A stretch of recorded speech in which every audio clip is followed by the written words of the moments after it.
सत्विरधवक्त्राद्याः पारिषद्याः परश्यतं विघ्नं निघ्नन्ति सततं विश्वक्सेनं तमाश्रये।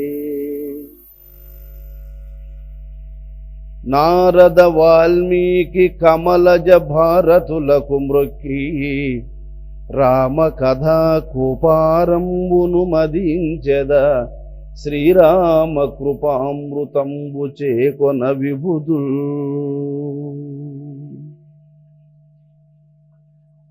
పలికించువాడు నేర్పిన పలుకులే కదా ప్రోది చిలుక పలుకుచుండు। పలికించువాడు రాముడు పలికెడు నీ రామచిలుక ప్రాజ్ఞులు మెచ్చన్।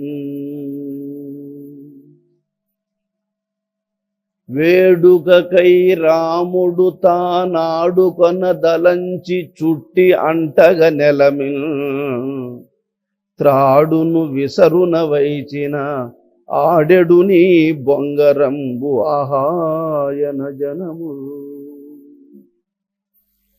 బ్రహ్మస్వరూపులగు జగద్గురువగు శ్రీ వశిష్ఠ మౌని చంద్రుల పాదపద్మములకు శిరస్సాష్టాంగ నమస్సుమాంజలి। కారణజన్ముడైనటువంటి రామచంద్రమూర్తి పాదపద్మములకు శిరస్సాష్టాంగ నమస్సుమాంజలి। త్రిపుటి మర్మ మెరిగి త్రిపుటిని దాటినటువంటి త్రిగుణాతీతులైనటువంటి బ్రహ్మానుభూతిని పొందిన మహర్షుల పాదపద్మములకు నమస్సుమాంజలి।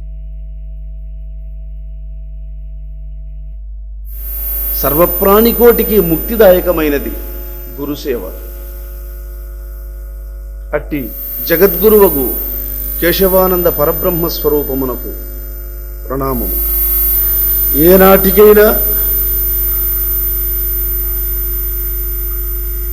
గురుకృప పొందినవాడు ధన్యుడు।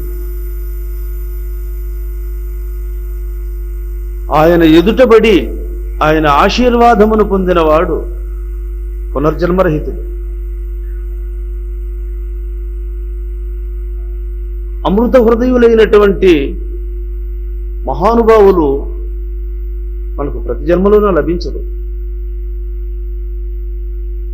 అందుకే మాటి మాటికి నరజన్మము రాదు, నరజన్మము వచ్చినా మహాపురుషుల సందర్శనము కలుగదు। మహాపురుషులు ఒకవేళ ఎదుటిపడినా వాళ్ళని తెలుసుకోగలిగేటువంటి ఆ ప్రాప్తము మనకు కలిసి రాదు కదా। ప్రతిరోజు సూర్యుడు ఉదయిస్తాడు, కానీ ఎన్ని పుష్పాలు వికసిస్తాయి? తామర పుష్పాలు చెప్పండి, ఏదైతే పరిపక్వ దశకు వచ్చి ఉంటుందో అది మాత్రమే వికసిస్తాయి, మొగ్గలన్నీ ముడుచుకొని ఉంటాయి కదా। ఆ రోజు గడిచిపోతుంది, మరుస రోజు గడిచిపోతుంది, మరుస రోజు గడిచిపోతుంది, రోజులు గడిచిపోతూ ఉంటాయి, కానీ మొగ్గలు అట్లాగే క్రమంగా ఎదుగుదలకు వచ్చి లోపల సంపూర్ణమైనటువంటి పొందికలన్నీ పరిపూర్ణంగా ఉత్పన్నమైనప్పుడు ఆనాడు సూర్యుని యొక్క కాంతికి వికసిస్తాయి। చూసారా, ఎన్నో రోజులు సూర్యోదయము సూర్యకిరణాలకు ఎదురుపడి కూడా వికసింపలేని దశను అనుభవిస్తుంది। అయితే ఎదుగుదల మాత్రం జరుగుతూ ఉంటుంది, కానీ వికసించలేదు। ఆ ఎదుగుదల పరిపూర్ణమైన నాడు వికసిస్తుంది। అలాగే పుణ్యాత్ముడైనటువంటి వాడు భగవంతుని దర్శించడానికి అనేక జన్మలలో తపిస్తాడు। ఆ పరితాపము ఫలించే రోజులు ఎదురైనప్పుడు గురువు ఎదుటపడతాడు। ఏ జన్మలో గురువు భగవంతుడని ఎవరికి అర్థమవుతుందో వాడి మరుజన్మ లేనివాడు. గురువును నరస్వరూపేణ నారాయణ, నారాయణుడే గురువని గ్రహించిన మహాపురుషులు గురుస్వరూపంతో కలిసిపోతున్నారు. సముద్రానికి ఎదురుగా పోయినటువంటి నది సముద్రంతో కలిసిపోయినట్లు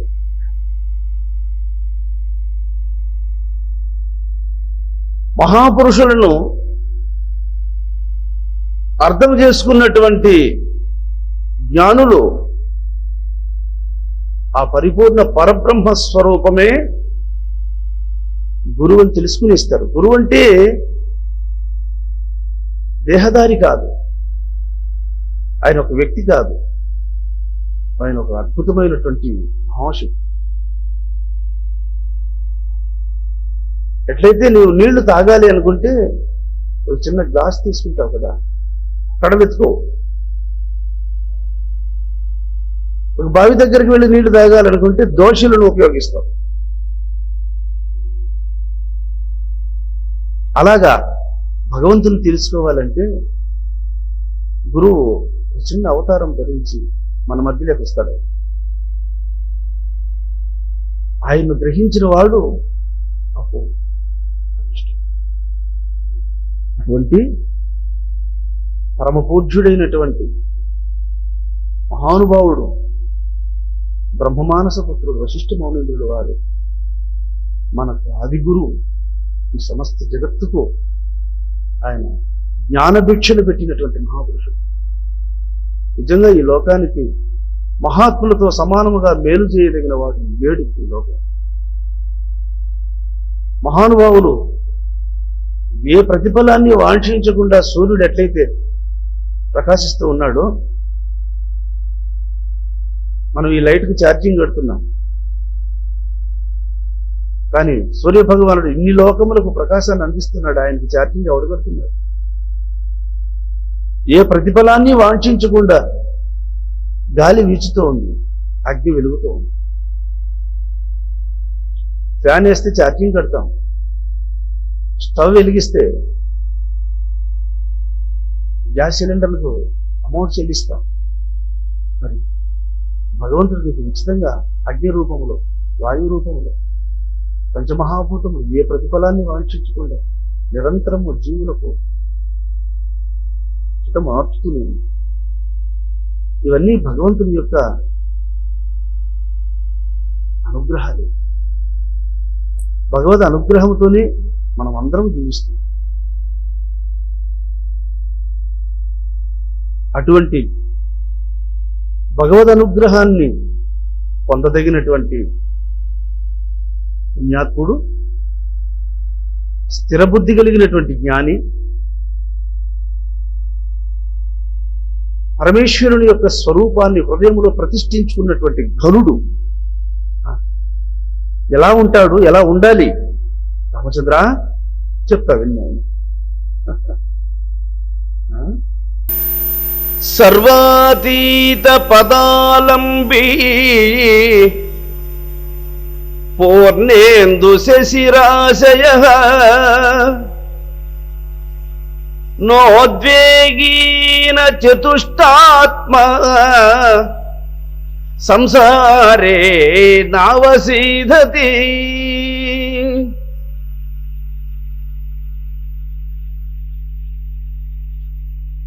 సమస్త లోకములను ప్రకాశింపజేస్తున్నటువంటి పరబ్రహ్మ స్వరూపాన్ని తెలుసుకొనుటకు అర్హత కలిగినటువంటి వాడి మనస్సు ఎలా ఉంటుందో తెలుసా? రామా, పూర్ణచంద్రుడు అమృత కిరణుడై చల్లని కాంతిని ఎలా వెదజల్లుతాడో జ్ఞాని మనస్సు ఎలా ఉంటుంది? కాలానుగుణంగా దుఃఖములు గాని సుఖములు గాని ఎదురైతే అతని మనస్సు ఆ సుఖములను గాని టచ్ చేయదు, అట్లా దుఃఖములను అట్లా స్పృశించదు. ఆకాశము మేఘములందు ఉరుములు గాని మెరుపులు గాని అందున్న జలముతో గాని దేనితో సంబంధం లేకుండా విలక్షణంగా అంతకంటే ఉన్నతమైనటువంటి స్థితి ఎంత సాక్షిగా ఉంటుందో జ్ఞాని అలా ఉంటాడు. అతనిని దుఃఖములు సమీపించలేవు. అంటే అతని మనసు స్వీకరించదు. ఒక చిన్న పిల్లవాడు 4 కాళ్ళ మీద అలా దోగాడుతూ పొయ్యి దగ్గరికి వెళ్ళి కొరివిని పట్టుకుంటాడు. సంరక్షకురాలైనటువంటి తల్లి అయ్యో అమాయకుడైనటువంటి బిడ్డ అగ్గిని పట్టుకుంటున్నాడే, చేయి కాల్చుకుంటాడే అని పరుగున వెళ్ళి వాడిని ఎలా తన దగ్గరకు తెచ్చుకొని పెట్టుకుంటుందో, జ్ఞాని సుఖముల జోలికి పోయాడా వెంటనే పరమాత్మను మరిచిపోయి అల్ప సుఖమున పట్ల భ్రాంతి చేత మోహితుడయి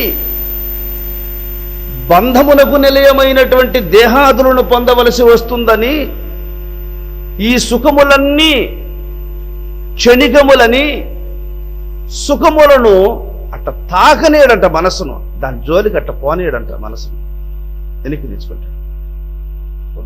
ఈ సుఖాలు నీ కొద్దు, ఇది అల్ప సుఖం, అదో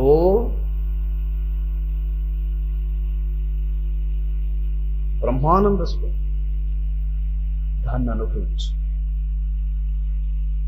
దుఃఖములు ఎదురైనప్పుడు పూర్వము మూర్ఖత్వముతో చేసేవి పాపము, అది నేర్పించడానికి వచ్చింది. ఇప్పుడు పరమేశ్వరుని మనమున చింతించు. ఆ దుఃఖము నిన్ను దర్శించి పావనమైపోతుంది. చూడండి, దుఃఖములు అనుభవింపజేసేదానికి వస్తాయి, సుఖములు అనుభవింపజేసేదానికి వస్తాయి. ఇవి రెండు మనస్సు లోపలికి ప్రవేశించి మనస్సును ఆవేశించి మనస్సు ద్వారా సుఖము నవ్వేటట్లు దుఃఖము ఏడ్చేటట్లు చేయడం వాటి స్వభావం. ఎవడైతే సుఖములు ఎదురైనప్పుడు సాక్షిమాత్రుడైన సర్వలోక రక్షకుడైన ఈశ్వరుణ్ణి స్మరిస్తాడు, వానిని దర్శించి సుఖములు పావనమైపోతాయి. అబ్బో, స్వయంగా మనసులోనికి ప్రవేశించి మనసు ద్వారా సుఖము తాత్కాలికంగా అనుభవిస్తే అది నిరర్థక సుఖముగా మారుతుంది, కానీ పావనతను అందుకోలేదు. ఎవడు మనసుతో ఆ సుఖాలను విశ్వసించకుండా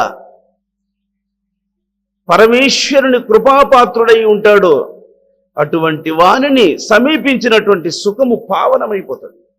అలాగే దుఃఖము కూడా అతన్ని బాధించడానికి, అతనిలో ప్రవేశించడానికి సమీపానికి వచ్చినప్పటికీ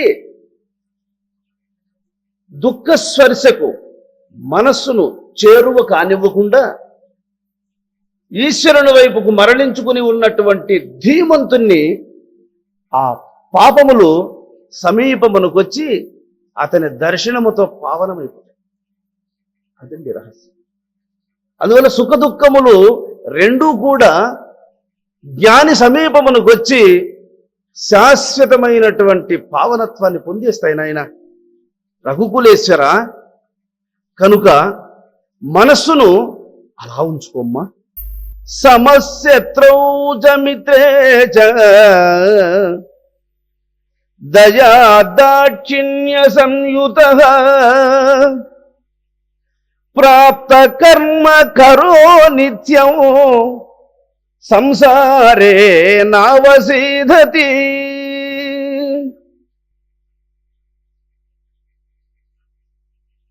ఒక వ్యక్తి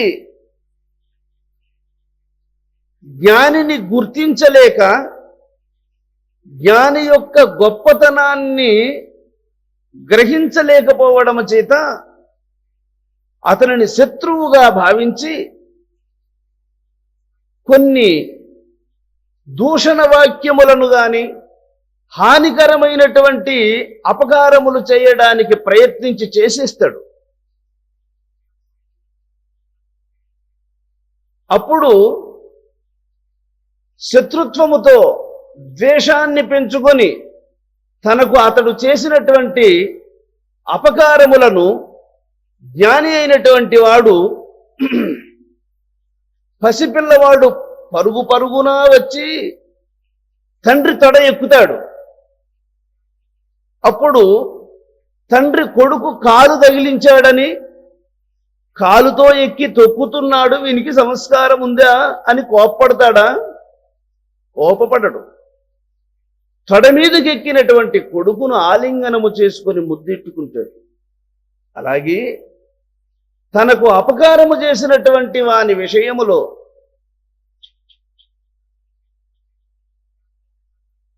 మనస్సుకు బానిస అయిపోయి మనస్సు యొక్క విజృంభణను తట్టుకొనలేక దాని యొక్క చేష్టల చేత పరాభవింపబడుతున్నవాడు పాపమితుడు. పరమేశ్వర, ఇతనికి మనశ్శాంతిని ఎప్పుడు అనుగ్రహిస్తావు ప్రభువు అని అపకారము చేసిన శత్రువును ఆశీర్వదించిన వాడు, అట్టి పూర్ణ జ్ఞానమును అందుకున్న మనస్సు గలవాడెవడో వాడు ఈశ్వరుని దర్శించగలుగుతాడు. ఎవరైనా తనకు ఉపకారము చేశారనుకోండి,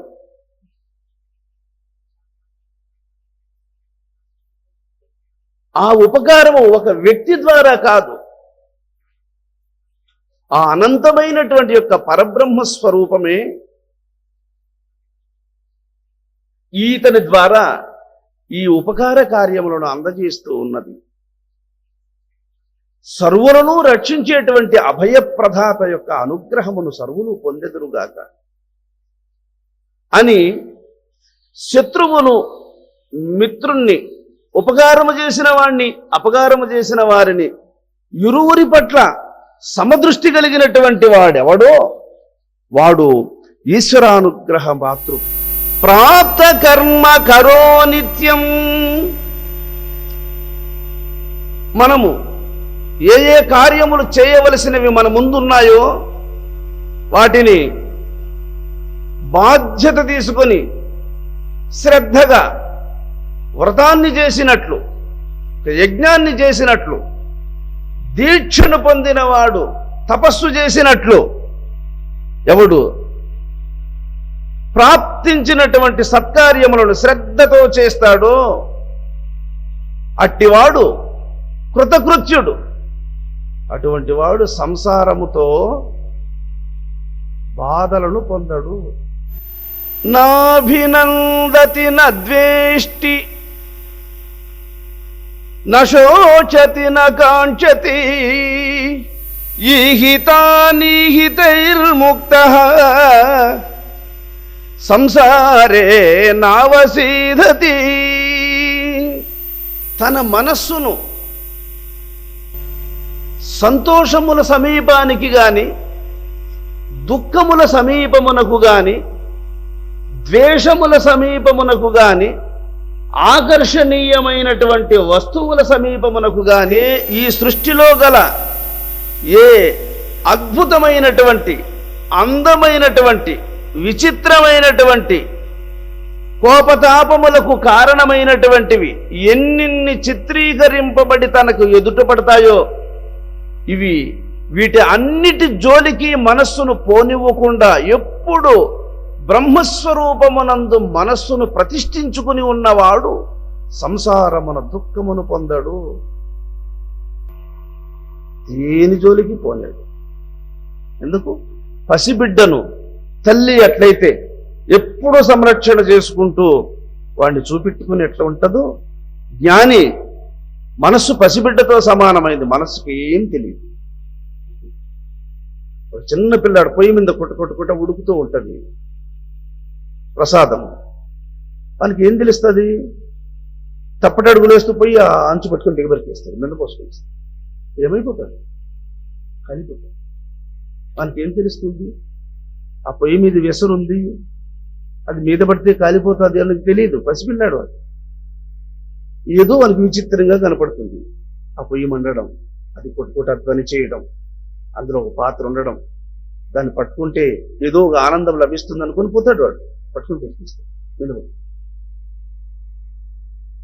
ఆ తెలియనటువంటి ఆ అమాయకత్వంతో ఉన్నటువంటి బిడ్డను రక్షించుకోవడం తల్లికి ఎంత కర్తవ్యమో. మనసు అట్లాంటి పసిబిడ్డతో సమానమైంది, అది అన్నిటి మీదకి పోతుంది. చిన్నపిల్లాడు ఏది దొరికితే అదంతా నోట్లో పెట్టుకుంటాడు, ఏది దొరుకుతుంది ఏవి కనపడితే అవన్నీ పెరిగేస్తాడు. చిన్నపిల్లలు చూడండి, మనసు అట్లాంటి. అందుకని మనసును రక్షించుకోదలచిన వాడు, మనసును కాపాడుకునే మహానుభావుడు దేని జోలికి పోనివ్వకుండా దాన్ని ఎప్పుడూ హృదయంలో ఉన్నటువంటి ఈశ్వరునికి దగ్గరగా పెట్టుకుంటాడు. అటువంటి వాడు సంసారంలో ఎటువంటి దుఃఖాన్ని పొందడు నాయన. రామచంద్ర, సర్వస్యాభిమతం వక్త చోదిత పేషలోక్తిమా ఆశయజ్ఞ భూతానాం సంసారే నావసీదతి.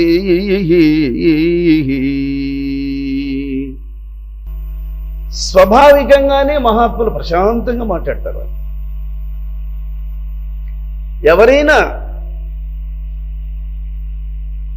ధర్మ సందేహములు ఏర్పడి వారిని సలహాలు అడిగితే శత్రువైనా సరే హితాన్ని ఉపదేశిస్తారు వాళ్ళు. సర్వజ్ఞులైనటువంటి మహాత్ముల సమీపానికి శత్రువు వెళ్ళి ఉపకారాన్ని పొంది వస్తాడు. ఒకరోజు ప్రహ్లాదుడు రాజ్య పరిపాలన చేసేటప్పుడు తనకు ఒక కుమారుడు ఉండేవాడు ప్రహ్లాదునికి. అతని పేరు వైరోచనుడు.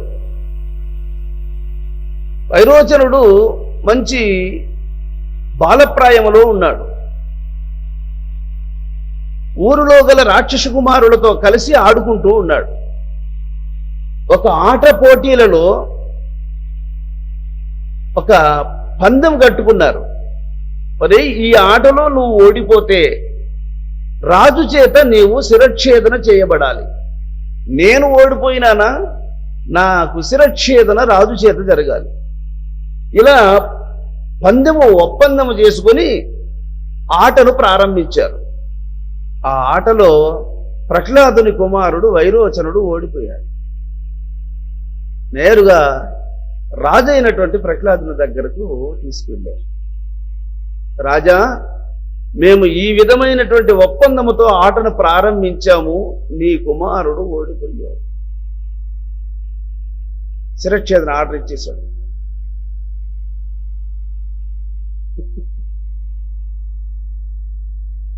ఆయన ధర్మానికి మెచ్చుకునేశారు.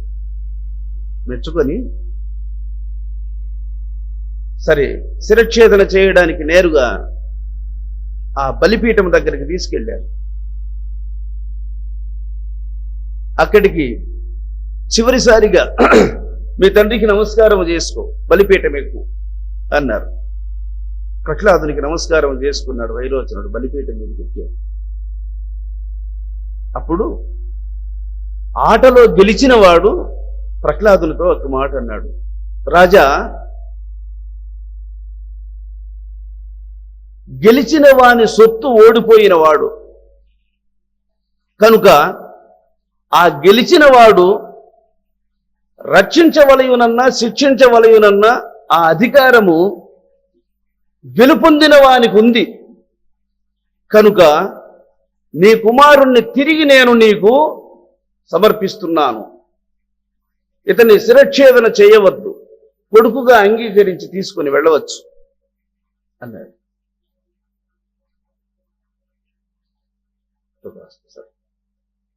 ధర్మసమ్మతమని గ్రహించి ప్రహ్లాదుడు తన కుమారుణ్ణి ఇంటికి తీసుకుని వెళ్ళాడు. ధర్మం ఎట్టదో మనకి ఇక్కడ అర్థమవుతుంది.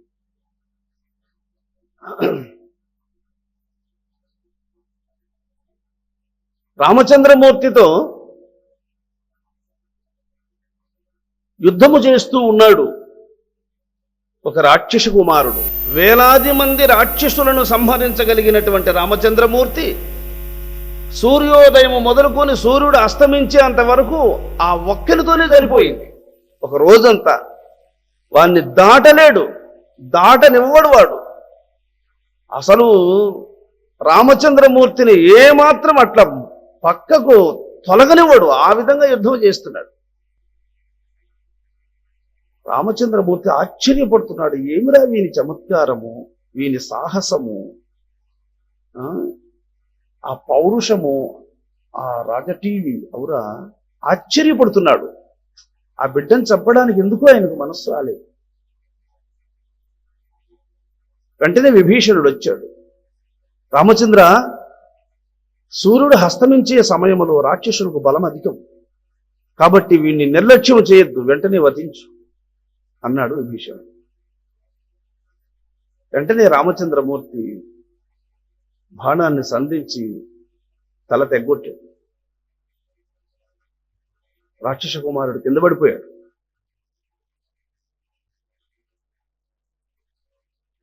రామచంద్రమూర్తి ధనస్సునిలా చేత పట్టుకుని సమీపానికి వెళ్ళి, విభీషణ, ఈ మహావీరుడు వీరిని కన్న తండ్రి ఎవరయ్యా? ఇతనికి గురువు ఎవరు అని అడిగాడు. అప్పుడు విభీషణుడు బోరుమని ఏడ్చాడు. వీనికి తండ్రిని గురువును నేనే స్వామి, వీడు నాకు పెట్టింది.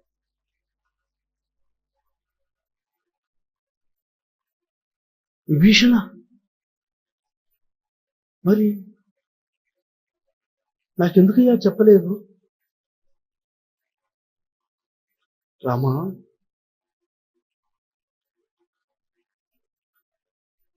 నేను నీ సమీపానికి వచ్చిన నాడు, శరణార్థి అయి నిన్ను ఆశ్రయించిన నాడు, కపివీరులందరూ, సుగ్రీవుడు, వీళ్ళందరూ కూడా మనకు శత్రువైనటువంటి రావణాసురునితో యుద్ధానికి వెళుతున్నాం. మనకు శత్రువైనటువంటి రావణాసురుని సోదరుడు వీడు అన్న పక్క మాట్లాడతాడే గాని వాని ప్రాణాలను తీయని వచ్చినటువంటి మన పక్క మనకు మేలు చేయడానికి వస్తాడా? వీడిని ఎట్ట నమ్ముతావు? కాబట్టి వీడిని నమ్మద్దు, వీడిని చేర్చుకోవద్దు, కాబట్టి వీడిని వెంటనే సంహరించు అని సుగ్రీవాదిగా గల వానరులందరూ చెబితే, అప్పుడు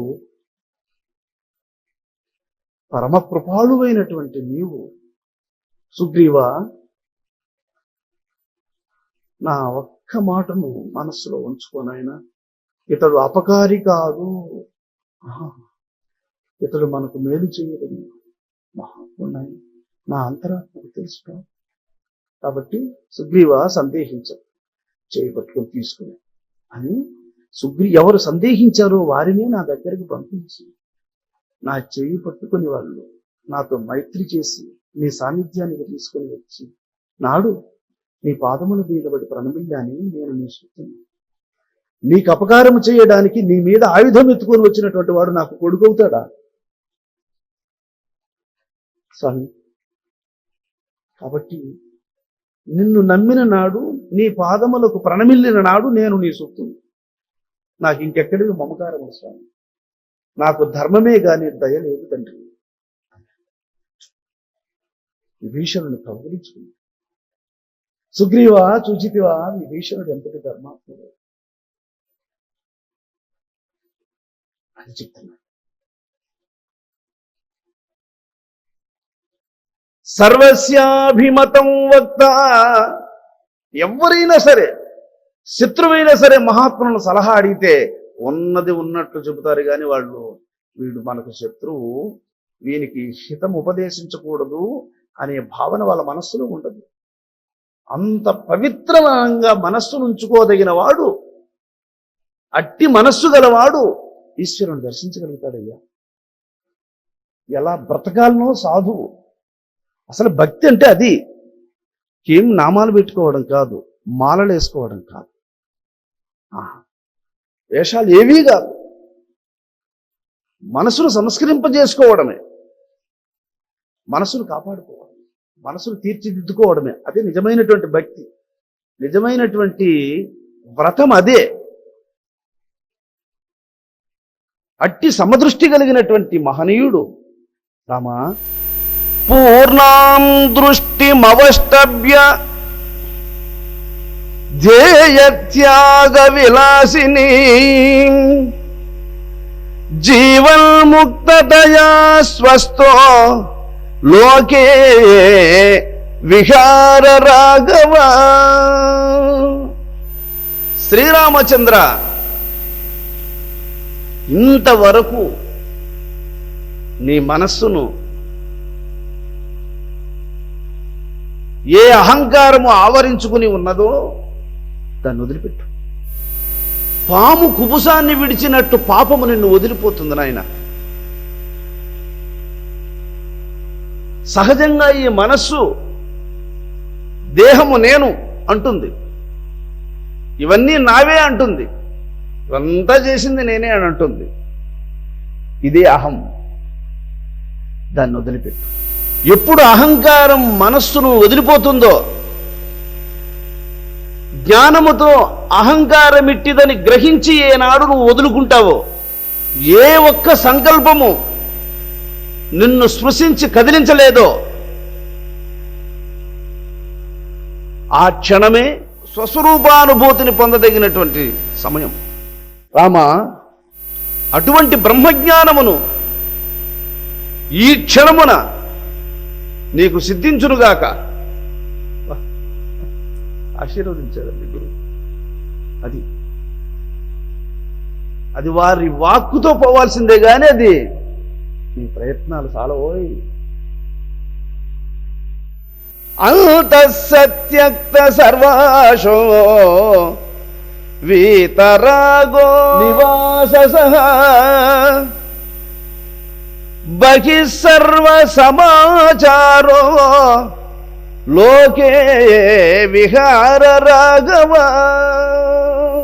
శ్రీరామచంద్ర, సమస్తములైనటువంటి కోరికలను సంపూర్ణముగా త్యజించి వైరాగ్యవంతుడు వగుము నాయన. పైకి ఆసక్తి ఉన్నవాని వలె ప్రవర్తించు, లోన దేని పట్ల ఆసక్తి లేకుండా ఉండు. అట్లున్నట్లయితే నీవు ఈ సంసారమునందు ఉండినను దోషములు నిన్ను అంటవు రామచంద్ర. బహికృత్రిమ సంరంభో హృది సంరంభవర్జితః కర్త బహిరంతర్లోకే విహార రాఘవ. పైకి కోరికలు ఉన్నట్లుగా నటించు, పైకి సమస్త కార్యాలను శ్రద్ధతో చేయు వాని వలె ఉండు. లోపల ఏ చిన్న సంకల్పము కూడా లోపల మనస్సును తగిలించుకోకుండా ఉండు. ఇదే ముక్తికి మార్గం చెప్తున్నాడు. బహి కృత్రిమ సంరంభో హృది సంరంభవర్జితః. బయట ప్రతి కార్యము, ఏ వస్తువును వృధా చేయొద్దు, ఏ వస్తువును పోగొట్టద్దు. ఉపయోగకరమైనటువంటి వస్తువులను అన్నిటినీ భద్రపరచు. చేయదగిన కార్యములను అన్నిటినీ శ్రద్ధతో చెయ్యి. కానీ హృది సంరంభవర్జితః, హృదయములో ఎన్ని లభించినా సరే, ఎన్ని పోయినా సరే, ఎంత సంపద చేకూరినా, ఎంత నష్టపోయినా, లోపల ఈషన్ మాత్రం కూడా మనసును అట్లా స్పర్శించిన కూడా లోపల భద్రంగా పెట్టుకో మనసు. పైకి మాత్రం రే అలా చేస్తే ఎంత నష్టం జరుగుతుంది. ఎక్కడ వస్తువులు అక్కడ పడేస్తే మళ్ళీ అవసరానికి అవన్నీ మళ్ళీ మనకు ఎక్కడి నుంచి వస్తాయి, వాటిని భద్రపరచండి రా అని మాట్లాడు, వాటిని అలా భద్రపరచు, వాటిని అలా సంరక్షించు. లోపల మాత్రం వాటి మీద ఆసక్తి లేకుండా ఉండదు. ఇట్టివాడు సంసారములో ఉండినను దుఃఖము పొందడు. కర్తా బహి కర్తాంతర్లోకే విహార రాఘవ. ప్రతి కార్యాన్ని కర్తవై చెయ్యి. లోపల నేను అకర్తను, సమస్తమునకు కర్త ఈశ్వరుడొక్కడే అని గ్రహించు. రఘుకులేశ్వర త్యక్తాహంకృతిరా సుప్తమతిరాకాశ శోభన అగృహీత కలం కాంకో లోకే విహార రాఘవ. వివేకం అనే దివిటి ద్వారా మనస్సునంతా వెతుకు. ఎక్కడైనా ఏ మూలైనా అహంకారం అనేది ఎక్కడైనా ఉందేమో చూడు, వెతికి వదిలిపెట్టే. త్యక్తాహంకృతిరా సుప్త. శివరామ దీక్షితుల వారు ఒక మాట అంటారు, అహంకార ముడగియుండుటే సర్వ సులభము నిర్హంకారముననుండుటే. అహంకార ముడుగకున్న అదిగాదు భక్తి, నిర్హంకారమునకు అధికము భక్తి లేదు.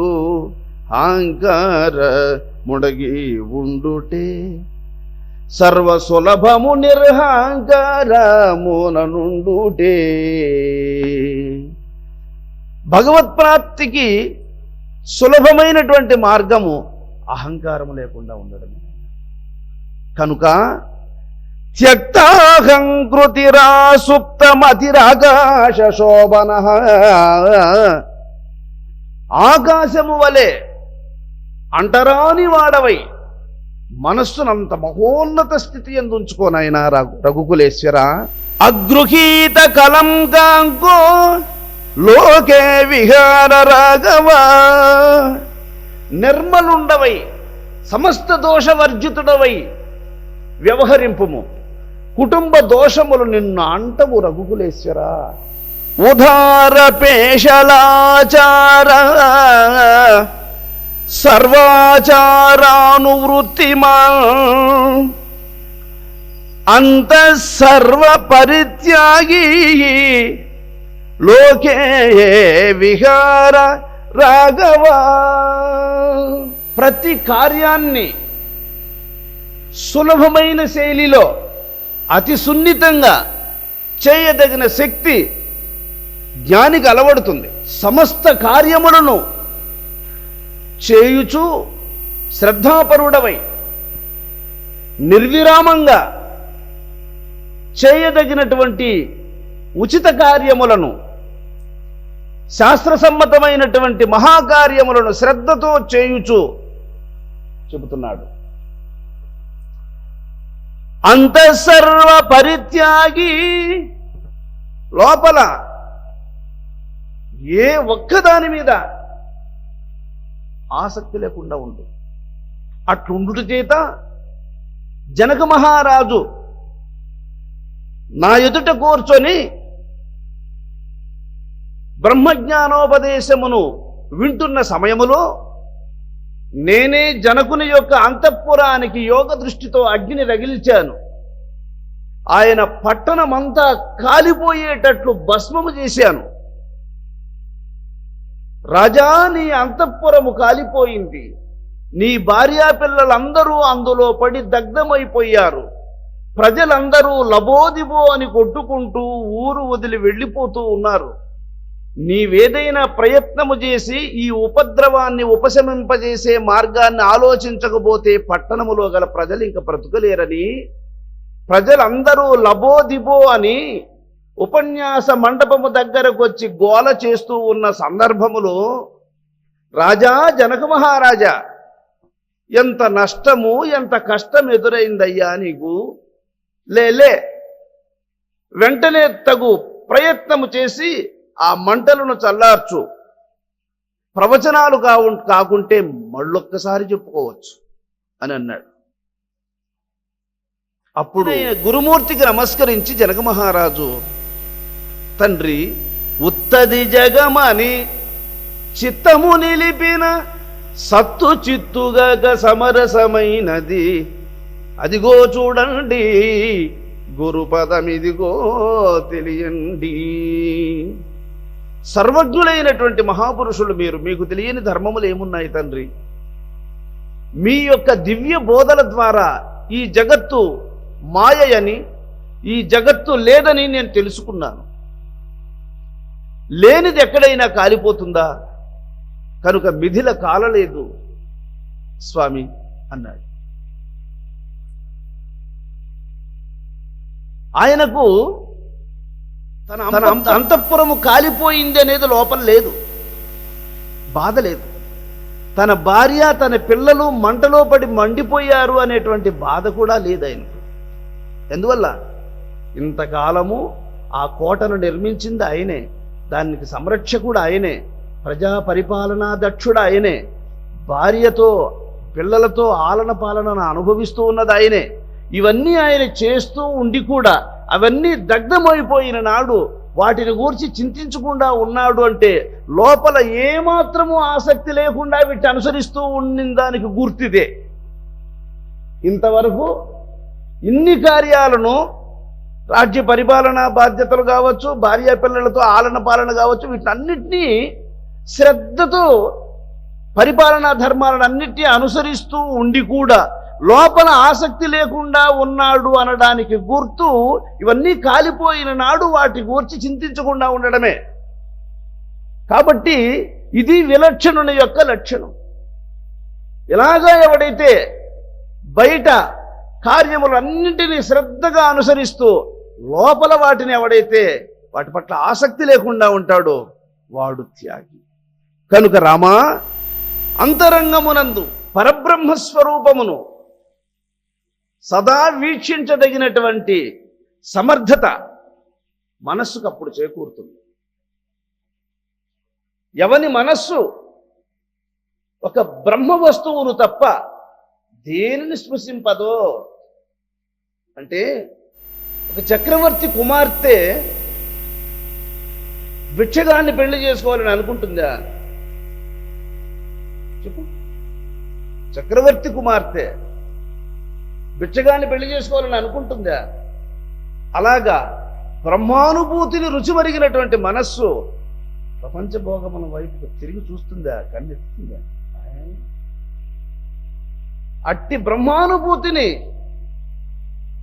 నీ మనస్సు అందుకొనుగాక. అట్టి స్థితిని పొందుటకై మహాత్ములు మనస్సును ఎలా కాపాడుకున్నారో చూడండి.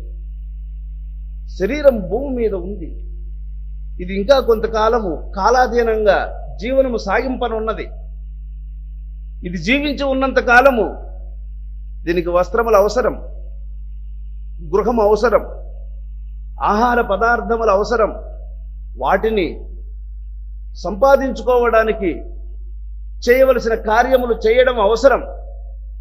కనుక నేను బ్రహ్మస్వరూపమునే, నిజమే బ్రహ్మస్వరూపుడు అయినప్పటికీ పురాకృత దోషం వల్ల దేహాన్ని ఒకదాన్ని తెచ్చుకుని ఉన్నావు కదా, మరి అది భూమి మీద ఇంకా కొంతకాలం సంచరించాలనేటువంటి ప్రాప్తము దానికి ఉండి సంచారాన్ని సాగిస్తూ ఉంది కదా, మరి దాన్ని ఇప్పుడు ఎలా పోషిస్తావు? దీనికి ఇంకొన్ని తగిలించుకున్నావు కదా, భార్యను, పిల్లలను, తల్లిదండ్రులను, తండ్రి సంబంధము, తల్లి సంబంధము, భార్య సంబంధమైనటువంటి బంధువులు, నీకు సంబంధించిన మిత్రులు, ఇందరూ నీకోసరం నిన్ను దృష్టిలో ఉంచుకొని వచ్చిపోయేవాళ్ళు, పలకరించేవాళ్ళు, నీతో అవసరాలు కొన్ని తీర్చుకోగలిగిన వాళ్ళు, ఇందరితో అనుబంధం ఉంది కదా. వీటన్నిటిని ఎలా కొనసాగిస్తావు? వీటిని వదిలేస్తావా? వదిలేసినంత మాత్రములో ఆకలి నిన్ను వదులుతుందా? శరీర అవసరాలు నిన్ను వదులుతాయా? వీటిని తీర్చక తప్పుతుందా? కాబట్టి ఇవన్నీ తప్పగా అనుసరించాల్సి ఉంది. కనుక మనస్సును లోపల జాగ్రత్తగా ఉంచుకొని బయట చేయదగినటువంటి కర్తవ్య కార్యాలను శ్రద్ధతో ఆచరించినట్లయితే నీకు ప్రపంచ బంధము వదిలిపోతుంది, అంతర్ సంబంధము నిన్ను వదిలేస్తుంది, పరబ్రహ్మ అనుభూతి నీకు చేరువవుతుంది. అంతర్నైరాశ్యమాధాయ బహిరాశోన్ముఖే హితః బహిస్సత్వాంతరాశీతో లోకే విహార రాఘవ.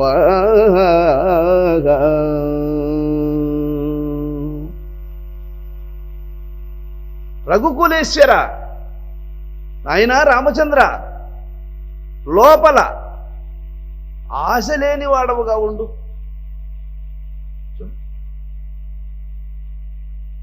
అంతర్నైరాశ్యమాధాయ, అంతరంగములో ఏ ఒక్కదాని మీద కూడా ఆశ తలెత్తనివ్వకుండా ఉండు. సరికదా? బహి రాశోన్ముఖే హితః, బయటికి ఆ దారిలో వస్తూ ఉంటావే, గోమాత అంత పేడ వేసి ఉంటుంది, ఆ పేడ కూడా ఎత్తుకొని వచ్చి ఆ పూల చెట్టు మొదట్లవి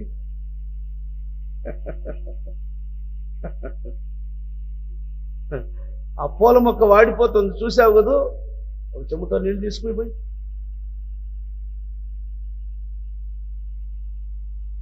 ఆ పూల మొక్క మొదట్లో ఒక ఏపుగా కలుపు మొక్కలన్నీ ఆవరింపబడి ఉన్నాయి చూడు, అవన్నీ తీసి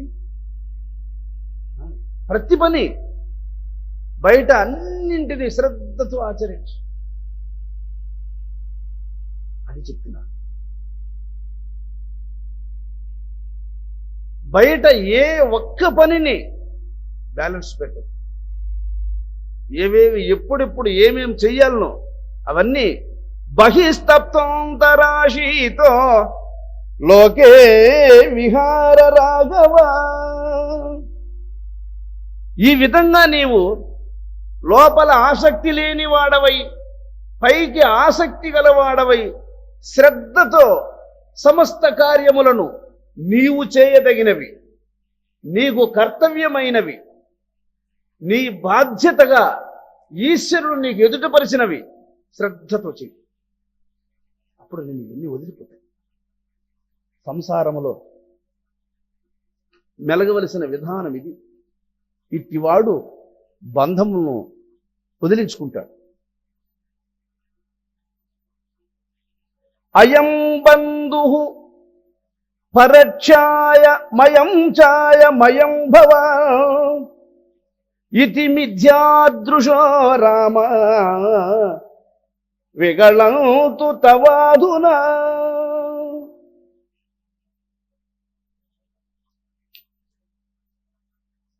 ఇతడు నాకు బంధువు,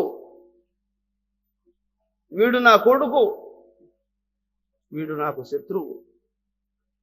ఈ భేదాన్ని వదిలేయి నాయన. ఇక ఇతి మిథ్యాదృశో రామ, ఇది మిథ్యా ప్రపంచం.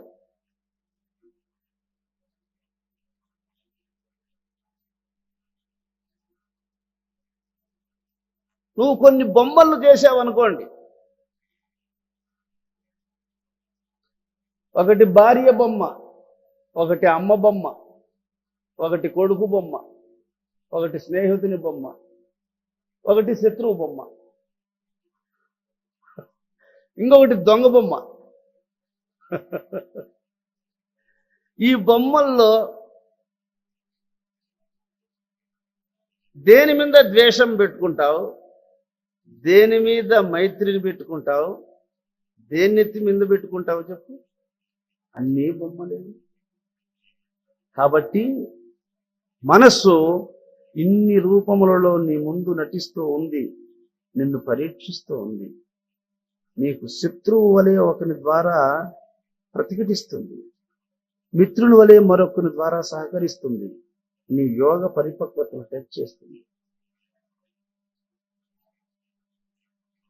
అప్పుడు నీవు భేదము కలిగి ప్రవర్తించావా, ఇంట్ మార్క్ వేసేసి మళ్ళీ పూర్వం చదివిన క్లాస్ లేకపో మళ్ళీ అన్ఫిట్ అయిపో. కాబట్టి శత్రు రూపములో మిత్రు రూపములో సమస్త స్వరూపములు నావని, సమస్త స్వరూపములు మాయని, ఇవంతా భ్రాంతి అని జాగ్రత్తగా గ్రహించినటువంటి వాడవై అయం బంధు పరఛాయమయం చాహమయం భవాన్ ఇతి మిథ్యాదృశో రామ విగళంతు తవాదునా. కనుక ఈ సమస్తము బ్రహ్మదృష్టితో చూసి సర్వజీవులు ఆత్మస్వరూపులను గ్రహించి భేదాన్ని వదిలిపెట్టినాయి. మనం ఎక్కువగా పెట్టుకోండి దాన్ని. మావాడంటే 7 వచనం పెట్టుకుంటాం, పరాయి వాడినైతే 6 దోసేస్తాం. ఎట్లా కలుగుతుంది రా మోక్షం? కనుక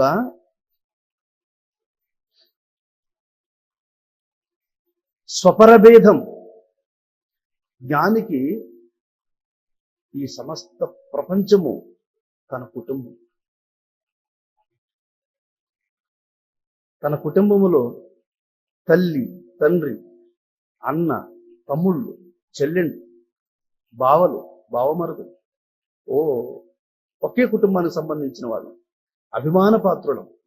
వీళ్ళందరూ కలుసుకున్న నాడు ఎంత ఆప్యాయతను కనబరుస్తావో, ఎంత సంతోషిస్తావో. అలాగే జ్ఞాని అయినటువంటి వాడు సమస్త ప్రపంచము తన కుటుంబం, ప్రపంచము తన కుటుంబం. వీళ్ళందరూ నా వాళ్లే, వీళ్ళందరూ నాకు అయిన వాళ్లే, పరాయి వాళ్ళు ఎవరు లేరు, అందరూ నా బిడ్డలే.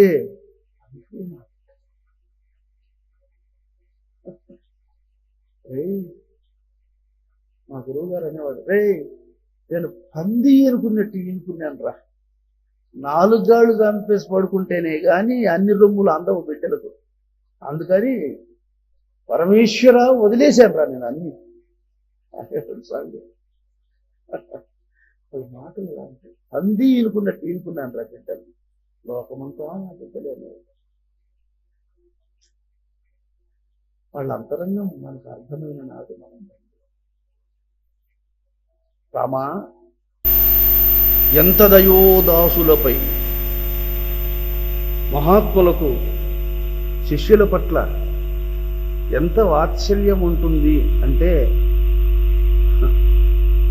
దాన్ని వర్ణించలేదు. కింద పెడితే మన్ను అంటుకుంటుందేమో, పైన పెడితే ఎండ తగులుతుందేమో అని హృదయంలో పెట్టుకున్నట్లు శిశువులను, గర్భస్థ శిశువులు తల్లి కడుపుతో ఉన్నప్పుడు లోపల ఉన్నటువంటి బిడ్డను, కడుపులో ఉన్నటువంటి బిడ్డను దృష్టిలో పెట్టుకొని పడుకునేటప్పుడు కానీ కూర్చునేటప్పుడు కానీ ఎంత శ్రద్ధ తీసుకుంటుందో, ఆ విధంగా గర్భస్థ శిశువును తల్లి సంరక్షణ చేసుకున్నట్లు శిష్యులను వీడు ప్రమాదకరమైనటువంటి మనస్సుకు దగ్గరగా ఉన్నాడు. ఈ మాయల మారి మనస్సు నా బిడ్డను ఎప్పుడు ఏం చేస్తుందో ఏమో అని 1000 కన్నులతో చూసుకొని ఉంటాడంట ఆయన. అందుకే రే జాగ్రత్త, వాళ్ళు ఎవరిని అలా కఠినంగా మాట్లాడరు నాయన, కానీ ఉద్ధరించడం కోసం మాట్లాడుకుంటే బాగుపడ్డాడు. నేను నా బిడ్డను నేను దండిస్తే తప్పులేదు, కానీ పరాయి వాడిని చేతిలో పడి హింసను పొందితే ఎంత నీచమది. కనుక మహాత్ములు కఠినత్వము లేని వారు అయినప్పటికీ కఠినత్వాన్ని బిడ్డలు రక్షించుకోవడం కోసం ప్రదర్శిస్తారు. వాళ్ళు దేని మీద ఆసక్తి లేనప్పటికీ ఆసక్తి కలిగి ఉన్నట్టు మెలుగుతూ ఉంటారు. వాళ్ళను గ్రహించడం అటువంటి జగద్గురువులైనటువంటి విశ్వానంద పరబ్రహ్మ స్వరూపుడైనటువంటి నారాయణమూర్తి. నేను ఎందుకు పలికిరాను అంటే మొద్దు ఇది.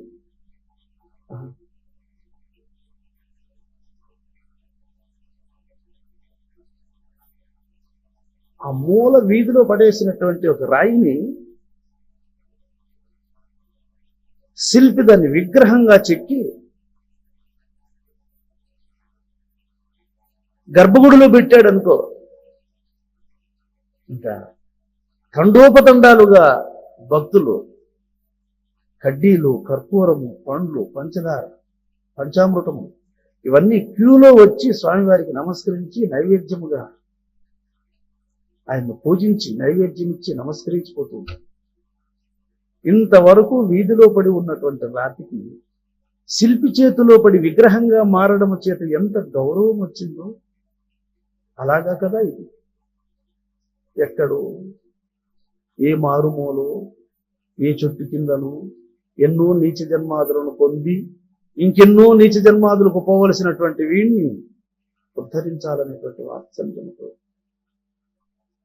ఇటువైపు దగ్గరకు తీసుకొని బ్రహ్మజ్ఞానాన్ని అందించి, నీవు సామాన్య మానవుడు కాదురా, నీవు సాక్షాత్ పరబ్రహ్మ స్వరూపమే నీవు అని తనలోని దైవత్వాన్ని తెలియచేసి అజ్ఞానము యొక్క ఆవరణను తొలగించి బ్రహ్మనిష్ఠులైనటువంటి పెద్దలు పోయిన మార్గాన్ని చూపించి భ్రాంతిరహితమైనటువంటి ఆ పరమపదమును అందించి ఈనాడు నిత్యానందం అనే డోలికలలో ఊగిసలాడింపజేసినటువంటి గురువులను నిర్ణయించుకున్నారు.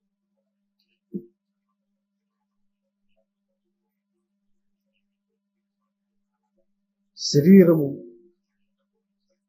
భూమి మీద ఉన్నంత వరకు ఆ గురునాథుని పాదపద్మములను సేవించడం తప్ప వారి రుణం తీర్చుకోవడానికి మరొక మార్గం.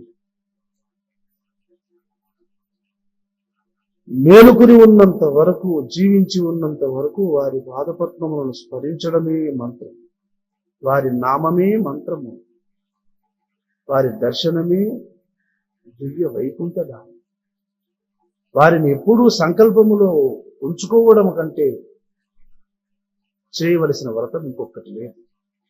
కాబట్టి గురు బ్రహ్మ, ఆయన బ్రహ్మ, గురోర్ విష్ణు, ఆయన విష్ణువు, గురుదేవో మహేశ్వర, ఆయన దేవుడు, ఆయన ఈశ్వరుడు, గురు సాక్షాత్ పరబ్రహ్మ తస్మై శ్రీ గురవే నమః. మనసా ఇంకెందుకు సందేహం, ఆయన సాక్షాత్. ప్రాతకాల శుభముల సమస్త జీవకోటిని. ఓం శాంతి శాంతి శాంతి.